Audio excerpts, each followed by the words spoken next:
భాగ్యము విష్ణు కథ.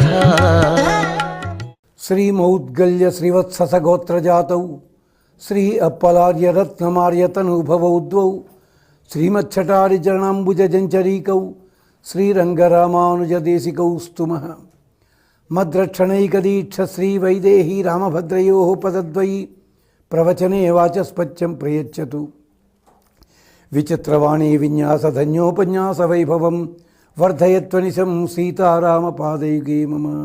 తత్వేన యశ్చిదజిరీశ్వరతస్వభావ భోగాపవర్గతదుపాయ గతీః ఉదారః సందర్శయన్ నిరమిమీత పురాణరత్నం తస్మై నమో మునివరాయ పరాశరాయ.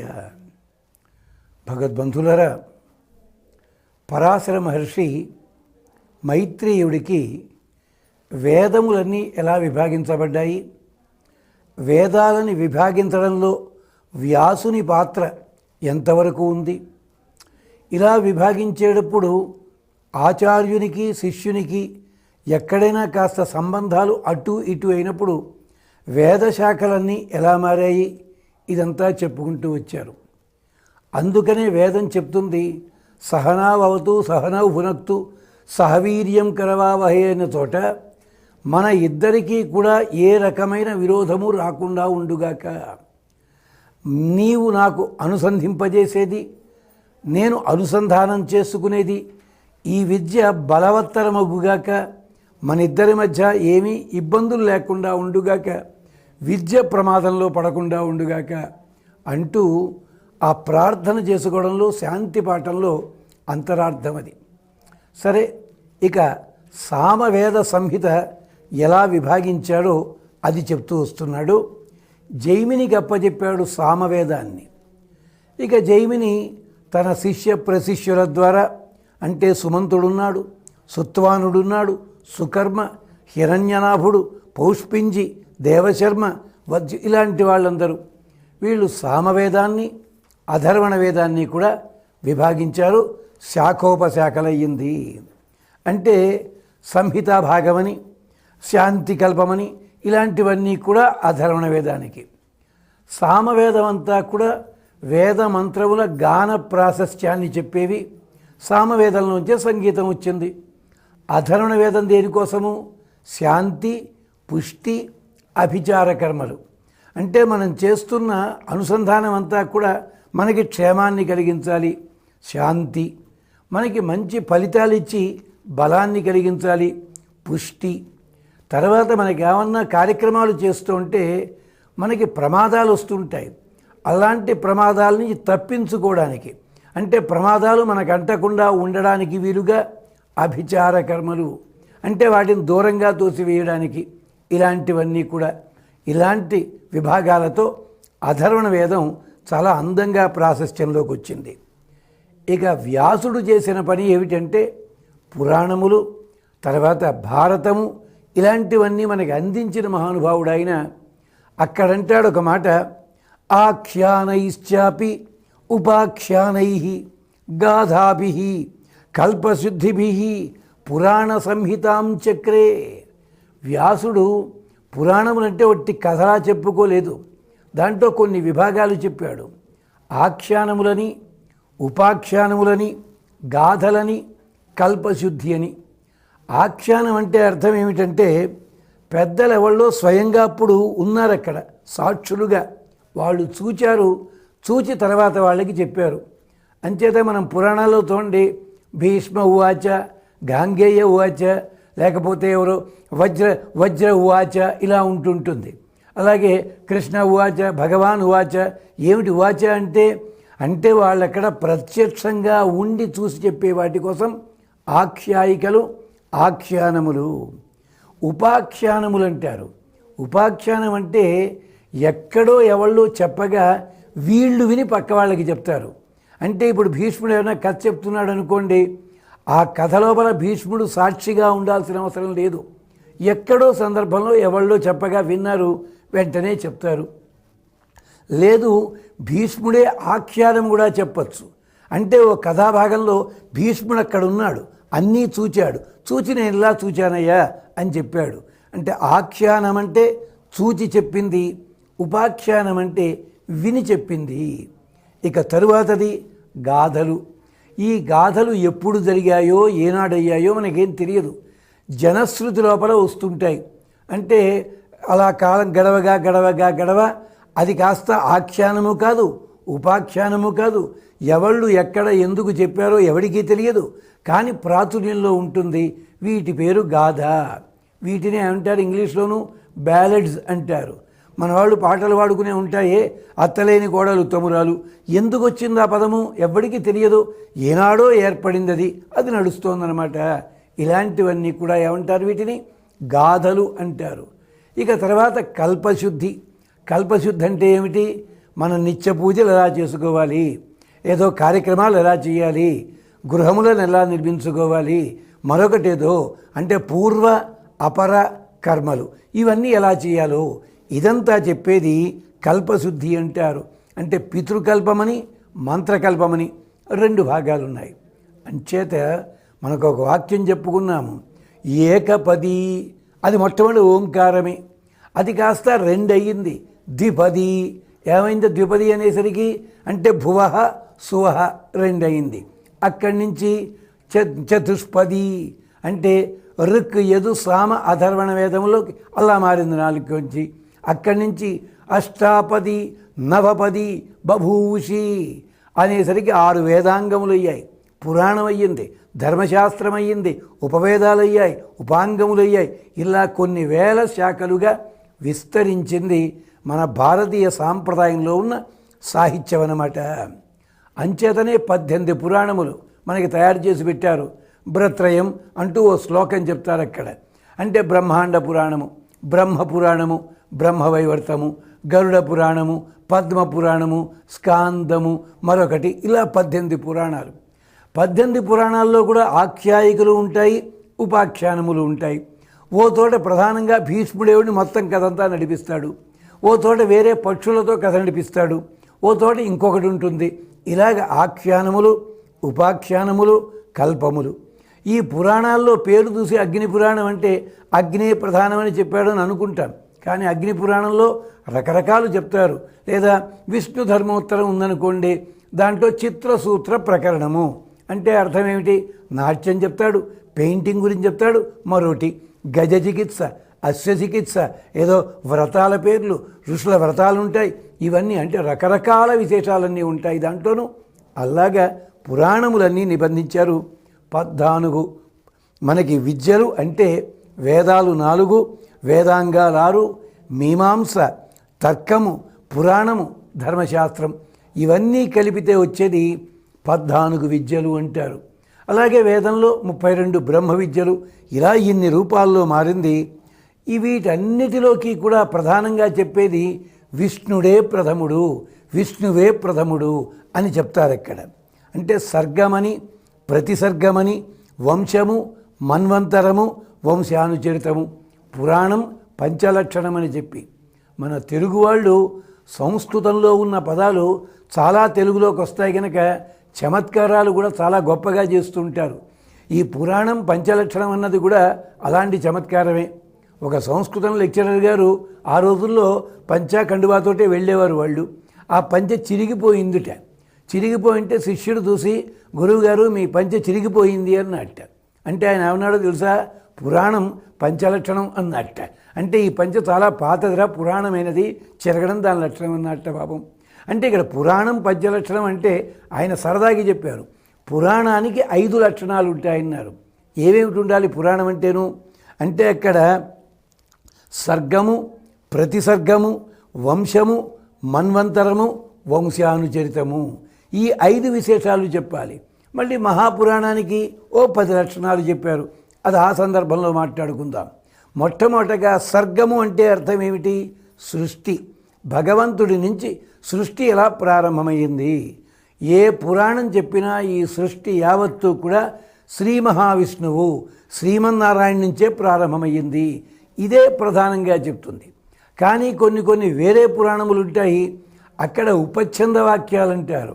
అంటే ప్రజలనందరినీ కూడా ఒక తాటి మీదికి తీసుకురావడానికి వాళ్ళ అభిరుచులకు తగ్గట్టుగా కొన్ని పురాణాలు ఏర్పడ్డాయి. అక్కడ కొంచెం భేదం ఉండొచ్చును, కానీ మొత్తం పురాణాల్లో చూసినట్టయితే సర్గము అంటే సృష్టికి సంకేతము. ప్రతి సర్గం అంటే అర్థం ఏమిటి? బ్రహ్మగారు మొదలుపెట్టి ప్రజాపతుల దాకా వీళ్ళందరూ సృష్టించడం అన్నమాట.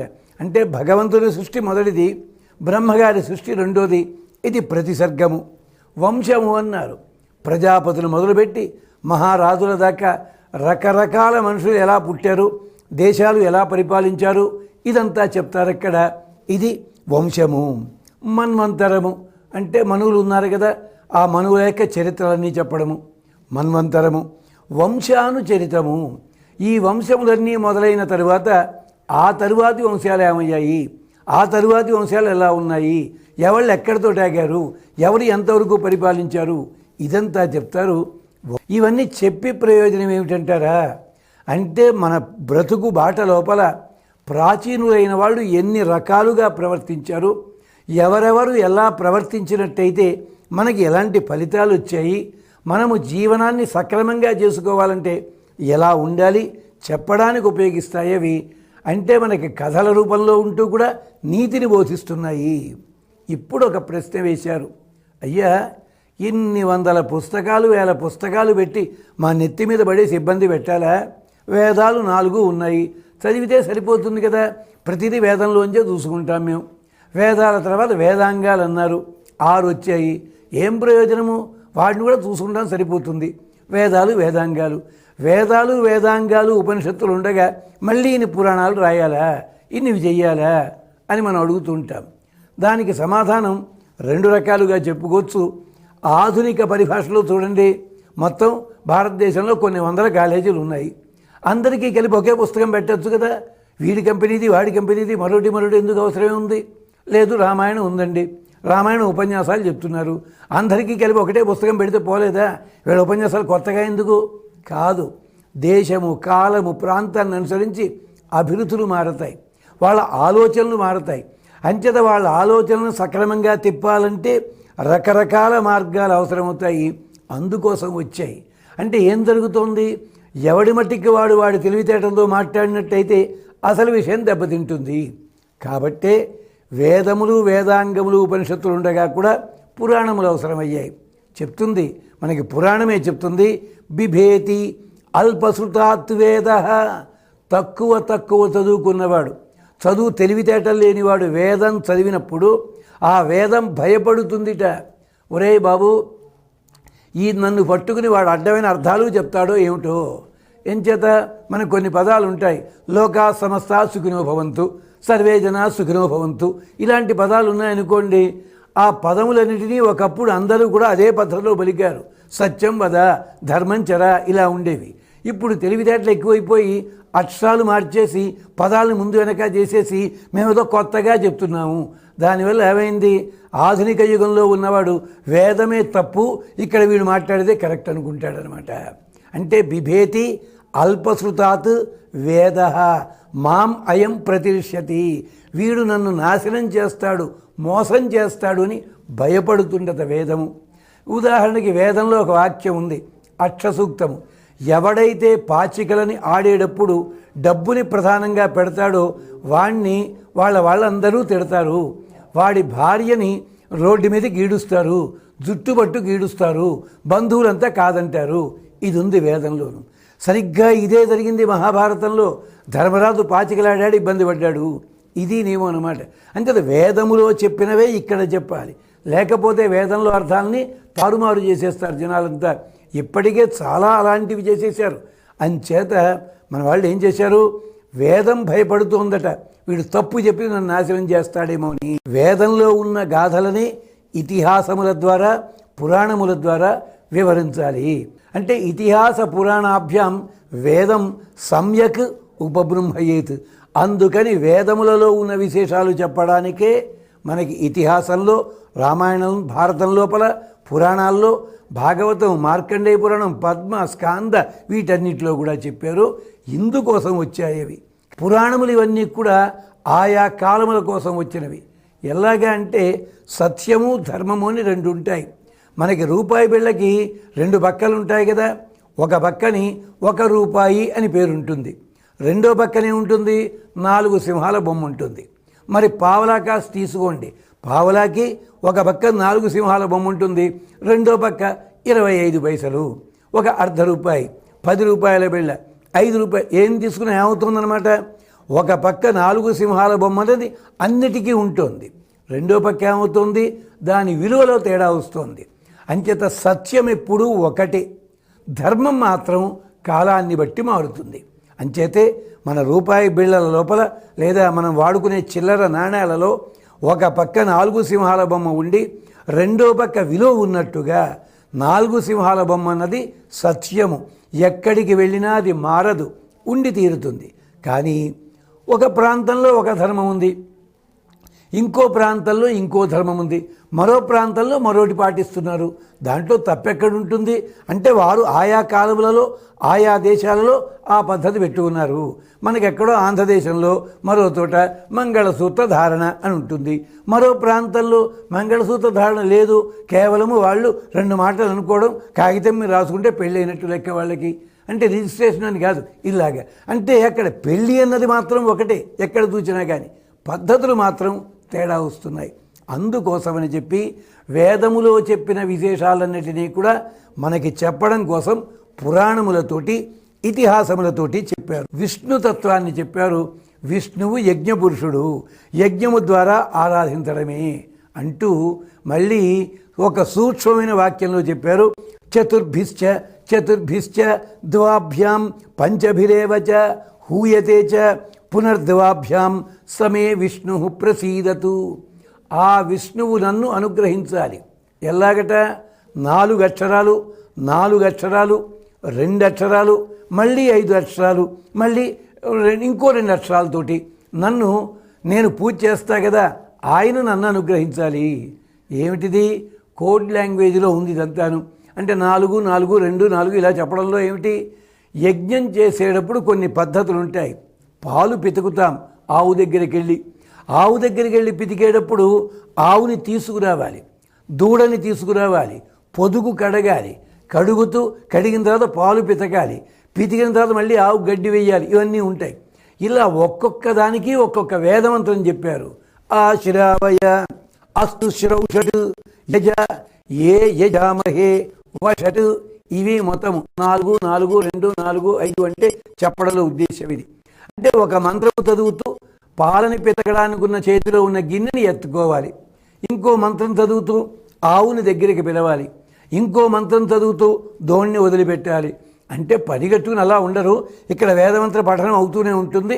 ఆ పద్ధతిలో వాళ్ళు అక్కడ పాలు వెతుకుతూ ఉంటారు. ఉదాహరణకి ఒంటి మీద చొక్కాతో యజ్ఞము చెయ్యకూడదు నియమం ఉంది అక్కడ. కానీ మనం సూటు బూట్లు వేసుకుని కూడా కూర్చుని యజ్ఞం చేస్తున్నాం, ఫలితం ఉంటుందా? దీనికే ఉదాహరణ మన భారతదేశంలో రకరకాల దేవాలయాలు ఉన్నాయి. ఒక దేవాలయంలో అడుగుపెట్టేటప్పుడు ఒక తలపాగా లాంటిది లేదా ఒక వస్త్రము లాంటిది తలకి చుట్టుకుని వెళ్ళాలి. చుట్టుకుని వెళ్ళలేదనుకోండి లోపలికి వెళ్ళడానికి వీల్లేదు, దెబ్బలాడడానికి లేదు, అక్కడ ఆచారం అది. ఇంకొక తోటికి వెళ్ళినట్టయితే నడుము మీద ఉండే బెల్ట్ ఉంటుంది, లెదరు, అది ఉండడానికి వీల్లేదు, బెల్ట్ తీసేయాలి. ఇంకో తోటికి వెళితే పంచా కండువాతోటే వెళ్ళాలి. మరి మనం ఏర్పరచుకున్న ఆధునిక కాలంలో ఉండే ఈ దేవాలయాల్లోనే ఇన్ని నియమాలు పాటిస్తున్నామే, వాటన్నిటినీ గౌరవిస్తున్నాం కదా. అలాంటప్పుడు వేదములో చెప్పే యజ్ఞాన్ని ఎంత గౌరవించాలండి? అందుకని చెప్పి యజ్ఞమునకు కొన్ని నియమాలు ఉన్నాయి. ఏ రకమైన యజ్ఞమైనా చేయండి, అభ్యంతరం లేదు. ద్రవ్య యజ్ఞం ఉంది, తపోయజ్ఞం ఉంది, మరో యజ్ఞం భగవంతుడి పూజ చేసేది అది పద్ధతి అనమాట. నాకు దేవుడి మీద భక్తి ఉంది, నేను ఎక్కడైనా పూజ చేస్తా అని చెప్పి ఎక్కడెక్కడో అడ్డమైన తోటకి తిరిగి వచ్చి కాళ్ళు కూడా కడుక్కోకుండా ఉన్న బట్టలతో మనం దేవుడికి పూజ చేస్తామా? చెయ్యం కదా. అలా చేస్తే దేవుడు అన్న వెండి బతముచ్చు కొడతాడా? లేదు కదా. కానీ పూజ అనేసరికి కొన్ని నియమాలు ఏర్పరచుకోవాలి, కొన్ని పద్ధతులు ఏర్పరచుకోవాలి. ఆఖరికి భోజనం చేసేటప్పుడు కూడా నేను తినేది భోజనమే కదా అని చెప్పి చేతులు మురిగ్గా ఉంటే ఆ మురికితోడు తినం కదా. అలాగే భోజనం చేస్తూ ఉన్నప్పుడు శీతాకాలంలో జలుబు చేసేది తినం కదా, వేసవి కాలంలో మనకేదో డస్ట్ ఎలర్జీ వచ్చేది తినం కదా. అంటే మనం ఎలా ఉంటున్నామో అన్నము తినడం కూడా ఒక యజ్ఞమే, నిద్రపోవడం కూడా యజ్ఞమే. అందుకని మీరు చేసే పనులు దోషము లేకుండా చేస్తుంటే అది భగవదారాధన అంతే. అల్లా గుర్తుపెట్టుకోవాలి, అలాంటిది అని చెప్పగానే వెంటనే మైత్రేయుడు అడిగాడు, ఏమండి పొరపాట్లు చేస్తే నరకలోకం యమలోకం అంటారు కదా, అసలు ఆ యమలోకం ఉందా లేదా, పొరపాటు చేస్తే ఏ పొరపాటుకి ఏ శిక్ష పడుతుంది, దానికి పెద్దలు ఏం చెప్పారు, దానికి అనుకూలంగా ఉండే సన్నివేశాలు ఏమన్నా ఉన్నాయా అంటూ అడుగుతాడు మైత్రేయుడు. అంటే ఇక నరకలోక వర్ణన మొదలు పెడతాడు మన పరాశర మహర్షి. నరకలోకం అనగానే మనకందరికీ ఏం కనిపిస్తుంది, ఓ దున్నపోతు, దాని మీద కూర్చున్న యముడు, పెద్ద పెద్ద కళ్ళు, ఎర్రటి కళ్ళు, కిరీటం, చేతిలో గద, వెనకాలేమో కొమ్ములు తిరిగిన రాక్షసులు, వీళ్ళేనా యమలోకం అంటే? యమలోకం అన్నది ఎక్కడో లేదు, యమలోకము మనలోనే ఉంది, స్వర్గలోకం మనలోనే ఉంది. మరి ఎందుకు యమలోక వర్ణన? ఈ విశేషాలు మళ్ళీ జ్ఞాపకం చేసుకుందాం. అంతవరకు